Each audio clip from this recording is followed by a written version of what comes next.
नमस्कार दोस्तों, चलिए जान लेते हैं उत्तर प्रदेश की सभी ताज़ा और महत्वपूर्ण खबरों को। लेकिन उससे पहले वीडियो को लाइक कमेंट ज़रूर करें और साथ ही ये भी बताएं कि आप इस वीडियो को उत्तर प्रदेश के किस जिले से देख रहे हैं। अयोध्या के भव्य राम मंदिर में रामलला का पहला जन्मोत्सव ऐतिहासिक रहा। मंदिर को भव्य फूलों और रोशनी से सजाया गया, जिससे पूरा परिसर भक्तिमय हो उठा।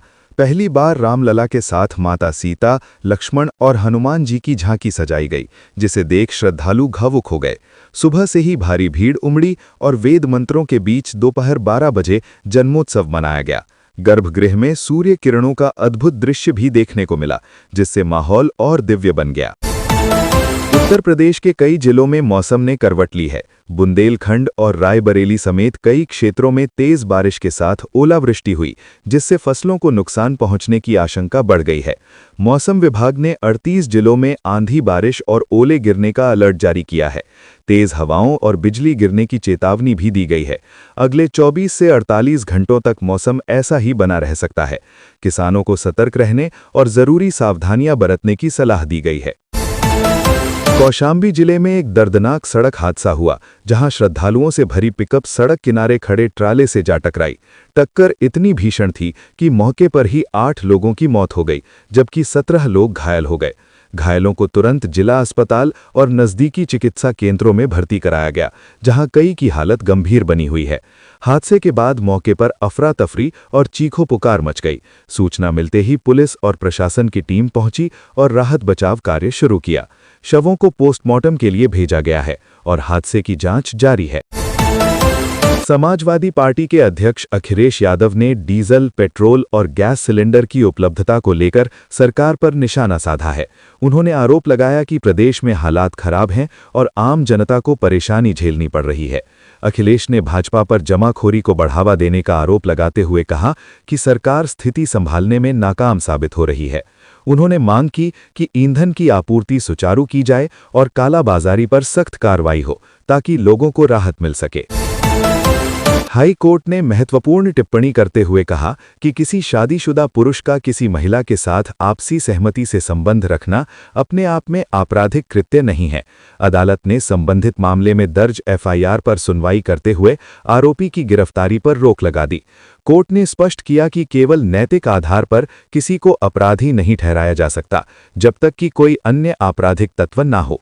साथ ही पुलिस को निष्पक्ष जांच करने और कानून के अनुसार ही आगे की कार्रवाई करने के निर्देश दिए गए हैं। आशुतोष ब्रह्मचारी को जान से मारने की धमकी मिलने का मामला सामने आया है। बताया जा रहा है कि उन्हें एक पाकिस्तानी नंबर से कॉल कर धमकी दी गई, जिससे सुरक्षा एजेंसियां सतर्क हो गई हैं। प्रारंभिक जांच में इस मामले का लिंक जगत गुरु अविमुक्तेश्वरानंद सरस्वती से जुड़े विवादों से जोड़ा जा रहा है। सूचना मिलते ही पुलिस और खुफिया एजेंसियों ने जांच शुरू कर दी है। कॉल की लोकेशन और नंबर की सत्यता की जांच की जा रही है। मामले को गंभीरता से लेते हुए सुरक्षा बढ़ा दी गई है और हर पहलू से जांच जारी है। कानपुर में एमएसएमई कॉन्क्लेव का भव्य शुभारंभ हुआ, जिसमें 150 से अधिक स्टार्टअप्स और उद्यमियों ने अपने नवाचार प्रस्तुत किए। कार्यक्रम में विभिन्न क्षेत्रों, टेक्नोलॉजी, मैन्युफैक्चरिंग और एग्री बिजनेस से जुड़े नए आइडियाज और उत्पादों का प्रदर्शन किया गया। विशेषज्ञों ने स्टार्टअप्स को वित्त, मार्केटिंग और विस्तार के टिप्स दिए। सरकार की योजनाओं और सहायता पर भी जानकारी साझा की गई। कॉन्क्लेव का उद्देश्य युवाओं को आत्मनिर्भर बनाना और रोजगार के नए अवसर पैदा करना है, जिससे स्थानीय उद्योगों को बढ़ावा मिल सके। वाराणसी में ट्रांसजेंडर संशोधन बिल के विरोध में क्वीर समुदाय के लोग सड़क पर उतर आए। प्रदर्शनकारियों ने कहा कि प्रस्तावित बदलाव उनके अधिकारों को कमजोर करते हैं और उनकी पहचान और सम्मान पर असर डाल सकते हैं। उन्होंने सरकार से बिल में संशोधन कर समुदाय की राय शामिल करने की मांग की। हाथों में तख्तियां लेकर लोगों ने नारेबाजी की और शांतिपूर्ण प्रदर्शन किया। आयोजकों ने चेतावनी दी कि यदि मांगे नहीं मानी गई तो आंदोलन तेज किया जाएगा। वहीं प्रशासन ने स्थिति पर नजर बनाए रखी। दिल्ली एनसीआर के लिए बड़ी सौगात के रूप में जेवर स्थित नोएडा इंटरनेशनल एयरपोर्ट का शनिवार को उद्घाटन होने जा रहा है। ये देश के सबसे बड़े एयरपोर्ट्स में शामिल होगा, जिससे क्षेत्र में कनेक्टिविटी और आर्थिक गतिविधियों को बड़ा बढ़ावा मिलेगा। एयरपोर्ट के शुरू होने से दिल्ली एयरपोर्ट पर भी दबाव कम होगा और यात्रियों को बेहतर सुविधाएं मिलेंगी। इससे रोजगार के नए अवसर पैदा होंगे और आसपास के इलाकों में तेजी से विकास होने की उम्मीद है। प्रशासन ने उद्घाटन को लेकर सभी तैयारियां पूरी कर ली हैं। लखनऊ में छोटे व्यापारियों को राहत देने की मांग उठी है। आयोग का सुझाव है कि सिलाई करने वालों और छोटे किराना दुकानदारों को वाणिज्यिक के बजाय घरेलू बिजली कनेक्शन की अनुमति दी जाए। आयोग का तर्क है कि इन छोटे व्यवसायों की खपत सीमित होती है, ऐसे में उन्हें महंगे कमर्शियल टैरिफ का भार उठाना पड़ता है। यदि घरेलू कनेक्शन की सुविधा मिलती है तो इन वर्गों को आर्थिक राहत मिलेगी। प्रस्ताव पर विचार के लिए संबंधित विभागों को भेजा गया है। हाई कोर्ट ने अहम टिप्पणी करते हुए कहा कि अपने धर्म को ही एकमात्र सच्चा बताना अन्य धर्मों के प्रति अपमानजनक माना जा सकता है। अदालत ने इस मामले में दर्ज मुकदमे को रद्द करने की अर्जी खारिज कर दी। कोर्ट ने कहा कि इस तरह के बयान सामाजिक सौहार्द को प्रभावित कर सकते हैं, इसलिए मामले की जांच और सुनवाई जरूरी है। न्यायालय ने स्पष्ट किया कि अभिव्यक्ति की स्वतंत्रता के साथ जिम्मेदारी भी जुड़ी होती है और कानून व्यवस्था बनाए रखना प्राथमिकता है। हाई कोर्ट ने पुलिस व्यवस्था पर सख्त टिप्पणी करते हुए कहा कि पुलिसकर्मियों को कानून की बेहतर समझ देने के लिए प्रभावी तंत्र विकसित किया जाए। अदालत ने निर्देश दिया कि जिन मामलों में पुलिस की कार्यप्रणाली में लापरवाही या कानून की अनदेखी सामने आए, वहां संबंधित कर्मियों के खिलाफ सख्त कार्रवाई की जाए। कोर्ट ने यह भी कहा कि कानून का सही पालन सुनिश्चित करना पुलिस की जिम्मेदारी है और इसमें किसी तरह की ढिलाई बर्दाश्त नहीं की जाएगी। न्यायालय के इस रुख से पुलिस सुधार पर जोर बढ़ा है। मुरादाबाद के मैनाठेर थाना क्षेत्र में हुए बवाल को लेकर चौंकाने वाली जानकारी सामने आई है। डीआईजी की आंखों देखी के अनुसार मौके पर मौजूद कुछ नेताओं ने माइक के जरिए भीड़ को उकसाया, जिससे हालात तेजी से बिगड़ गए और भीड़ उग्र हो गई। उपद्रवियों ने थाने पर हमला बोलते हुए पुलिस और पीएसी के कई वाहनों में आग लगा दी, जिससे भारी नुकसान हुआ। स्थिति को नियंत्रित करने के लिए अतिरिक्त पुलिस बल और पीएसी तैनात करनी पड़ी।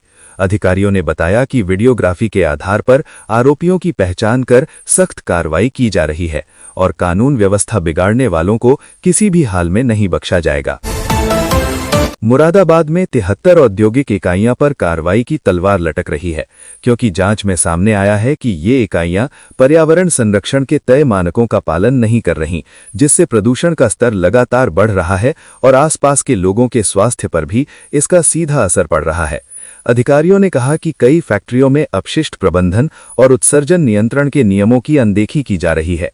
प्रदूषण नियंत्रण विभाग ने सभी इकाइयों को नोटिस जारी कर जल्द सुधार के निर्देश दिए हैं और चेतावनी दी है कि तय समय सीमा में सुधार न होने पर सीलिंग या संचालन बंद कराने जैसी सख्त कार्रवाई की जाएगी।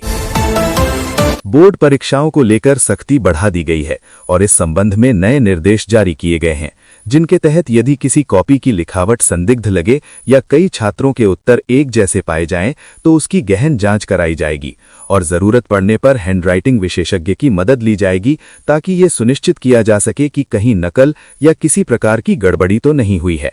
बोर्ड ने परीक्षकों को सतर्क रहने और किसी भी अनियमितता मिलने पर तुरंत रिपोर्ट करने के निर्देश दिए हैं, जिससे परीक्षा की पारदर्शिता और निष्पक्षता बनी रहे। फर्जी नाम पते पर हथियारों की बिक्री के बड़े खुलासे में प्रशासन ने सख्त कार्रवाई की है।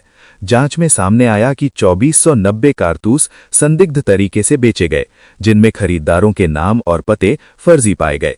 मामले की गंभीरता को देखते हुए 3 जिलों में 17 टीमों का गठन कर व्यापक जांच कराई गई। जांच के दौरान नियमों की अनदेखी और लापरवाही सामने आने पर 170 गन लाइसेंस निरस्त कर दिए गए। अधिकारियों का कहना है कि अवैध हथियारों के नेटवर्क को तोड़ने के लिए अभियान आगे भी जारी रहेगा और दोषियों के खिलाफ सख्त कार्रवाई की जाएगी। हरियाली की चादर में लिपटा आगरा अब ग्रीन सिटी के नए मॉडल के रूप में उभर रहा है। ताजमहल के शहर में प्रदूषण कम करने और पर्यावरण संतुलन सुधारने के लिए बड़े स्तर पर पौधारोपण, ग्रीन कॉरिडोर और शहरी वनों का विकास किया जा रहा है। सड़कों के किनारे हरित पट्टियां बनाई जा रही हैं, वहीं पुराने पार्कों का पुनर्विकास भी तेजी से चल रहा है। नगर निगम और विकास प्राधिकरण मिलकर जल संरक्षण, कचरा प्रबंधन और स्वच्छ ऊर्जा को बढ़ावा दे रहे हैं। इन पहलों से न केवल शहर की खूबसूरती बढ़ रही है, बल्कि पर्यटकों को भी एक स्वच्छ और हरा भरा आगरा देखने को मिल रहा है। पुलिस भर्ती बोर्ड ने स्पष्ट किया है कि किसी अभ्यर्थी की जाति केवल उसके सरनेम या टाइटल के आधार पर तय नहीं की जाती। बोर्ड ने कहा कि आरक्षण से जुड़े सभी दावे वैध दस्तावेजों और प्रमाण पत्रों के आधार पर ही जांचे और सत्यापित किए जाते हैं। हाल ही में उठे विवादों के बीच बोर्ड ने पूरी प्रक्रिया की जानकारी देते हुए बताया कि चयन के दौरान पारदर्शिता और नियमों की सख्ती से पालन किया जाता है। अधिकारियों ने अभ्यर्थियों से अपील की है कि वे भ्रामक सूचनाओं पर ध्यान न दें और केवल आधिकारिक स्रोतों पर भरोसा करें। आगामी जनगणना में गांवों के प्रदूषण से जुड़े अहम पहलुओं का भी विस्तृत आकलन किया जाएगा। इसमें हर घर से ये जानकारी जुटाई जाएगी कि परिवार के पास कितने वाहन हैं, किस प्रकार का ईंधन इस्तेमाल हो रहा है और खाना किस माध्यम, लकड़ी, कोयला, गैस या अन्य से बनाया जा रहा है। इसके साथ ही स्वच्छ ऊर्जा के उपयोग, रसोई के धुएं और घरेलू प्रदूषण के स्तर का भी आकलन होगा। अधिकारियों का मानना है कि इन आंकड़ों से ग्रामीण क्षेत्रों में प्रदूषण की वास्तविक स्थिति सामने आएगी, जिससे सरकार को बेहतर नीतियां बनाने और स्वच्छ ऊर्जा को बढ़ावा देने में मदद मिलेगी। खांसते, छींकते या हंसते समय यूरिन का अनियंत्रित रूप से निकलना स्ट्रेस यूरिनरी इनकॉन्टिनेंस कहलाता है, जो महिलाओं में एक आम समस्या है और अक्सर डिलीवरी, बढ़ती उम्र या पेल्विक मांसपेशियों के कमजोर होने के कारण होती है। लेकिन शर्म की वजह से कई महिलाएं इसका इलाज नहीं कराती, जबकि अब आधुनिक चिकित्सा में